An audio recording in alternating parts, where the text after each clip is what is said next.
How to make product images in Leonardo AI. So hello guys, in this quick tutorial video I will tell you how you guys can do that. So it was very easy. First step will be we will get help from ChatGPT to write best prompts so our product images will be perfect. So let's go to ChatGPT.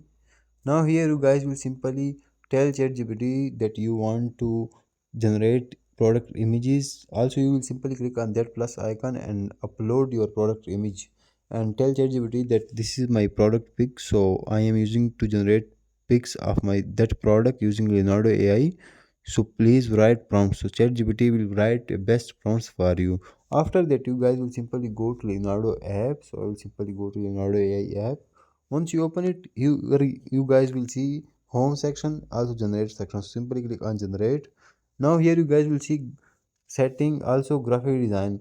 So when you open Leonardo AI in your phone, it will say Lucid Origin. So simply scroll down and select graphic design. After that you guys will simply click here. Once you click here you guys will see pick icon, like pick icon with plus. So simply click on that and upload your pic. Also paste the prompt that ChatGPT will write it for you. And once you do that, after that click on that arrow, and once you do that, your product images will be start generating. So that's how you guys can do that. Thanks for watching.